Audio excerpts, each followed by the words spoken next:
অবশেষে দেখি তিতুমির বিশ্ববিদ্যালয় হয়ে গেছে রে, তিতুমির বিশ্ববিদ্যালয় হয়ে গেছে। এই সাইনবোর্ডটি দেখার পর আমার মনের মধ্যে কত দুঃখ ব্যথা শুরু হয়ে গেল। কি করলাম রে, কি দুঃখ করলাম, কি ভুল করলাম জীবনে। 7 কলেজে পরীক্ষা দেওয়ার পরে রে আমরা ঢাকা কলেজে পড়ে কি ভুল করলাম। তিতুমির কলেজে যদি ভর্তি হইতাম, আজ 7 জানুয়ারি থেকে আমি তিতুমির বিশ্ববিদ্যালয়ের ছাত্র হয়ে যাইতাম। স্বঘোষিত তিতুমির বিশ্ববিদ্যালয়ের ছাত্র হতে পেরে আমি নিজেকে ধন্য মনে করতাম। তিতুমির বাইরে রে, তোমাদের কপাল কত ভালো রে, তোমাদের কপাল কত ভালো, তোমরা আজ থেকে তিতুমির বিশ্ববিদ্যালয়ের ছাত্র হয়ে গেলা। আমরা কত কিছু থেকে বঞ্চিত হইলাম। আমাদের একটা সুহাসিনী নাই, আমাদের একটা প্রিয়সী নাই, আমাদের একটা সুভাষিনী নাই, কেননা আমরা ঢাকা কলেজে পড়ি।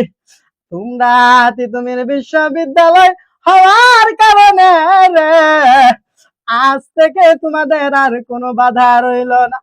অন্যান্য বিশ্ববিদ্যালয়ের মতো সুহাসিনী সুভাষিনী প্রিয়সী যারা আছে তাদেরকে সাথে নিয়ে রে তোমরা বিশ্ববিদ্যালয় লাইফ এনজয় করবা।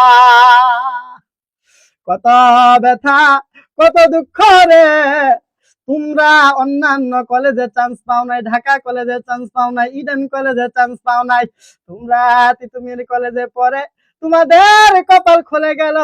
ঢাকা কলেজে পড়তে হয় না, ইডেন কলেজে পড়তে হয় নাই, অবশেষে তোমরা রে তিতুমির বিশ্ববিদ্যালয়ের ছাত্র হয়ে গেলা। আর আমরা বড় অবাগা, আমরা বড় দুঃখের সাথে আছি।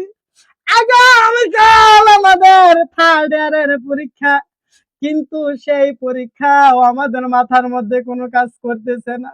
শুধুমাত্র একটাই চিন্তা রে, তিতুমির বিশ্ববিদ্যালয়ের ছাত্র হইতে পারলাম না।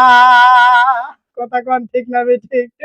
তিতুমির বিশ্ববিদ্যালয়ের কাছে এখন যারা পড়তে চান অনাগত ছাত্র ভাইরা আছেন, চট্টগ্রাম বিশ্ববিদ্যালয় যদি চান্স না পান, রাজশাহী বিশ্ববিদ্যালয় যদি না চান্স না পান, কোনো সমস্যা নাই, আপনি ভর্তি পরীক্ষা দিয়ে রে তিতুমির বিশ্ববিদ্যালয়ে চান্স পায়